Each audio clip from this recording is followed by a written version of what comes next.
тилиндеги бардык маалыматтарды akpress.org.kg сайтынан табасыз. Азыр акыркы жаңылыктардын топтому. Кыргызстандын коңшулары Казакстанда жана Өзбекстанда коронавирус катталды.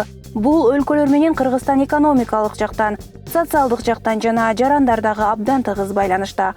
Мунун себебинен коронавирус оорусу Кыргызстанга келүү коркунучу абдан күчөдү деген Кыргызстандын өкмөтү жарандарды оорудан сактануу эрежелерин так аткарып, жана чек араларда күчөгөн текшерүү иштерине түшүнүү менен мамиле кылууга чакырат.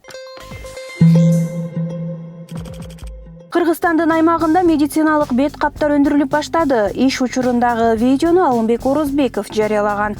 Буга чейин саламаттыкты сактоо министри Космосбек Чолпонбаев бет кап өндүрүү менен 3 компания алектене турганын билдирген. Алардын бир даанасы 10 сомдон ашпашы керек.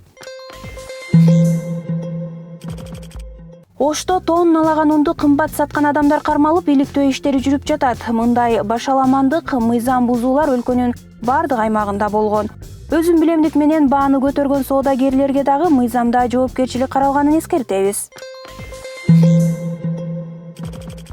Кыргызстанда доллардын баасы ушул чекте кармалат. Премьер-министр Мухамбеткалый Абылгазиев бүгүнкү жыйында дүйнөлүк рынокто нефтинин баасы 30% чейин түштү.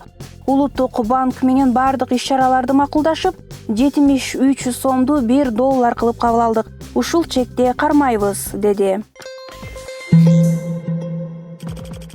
Өзгөн районуна караштуу Куршап айылынын 44 жаштагы тургуну Светлана 10 баланын энеси. Анын жолдошу: "Биздин орус элибизде көп балалуу болсоң сен жиндисиңби?" деп тилдеши мүмкүн. А кыргыздарга 10 балам бар десең, азаматсың деп макташат, деди тамашачынга аралаштырып.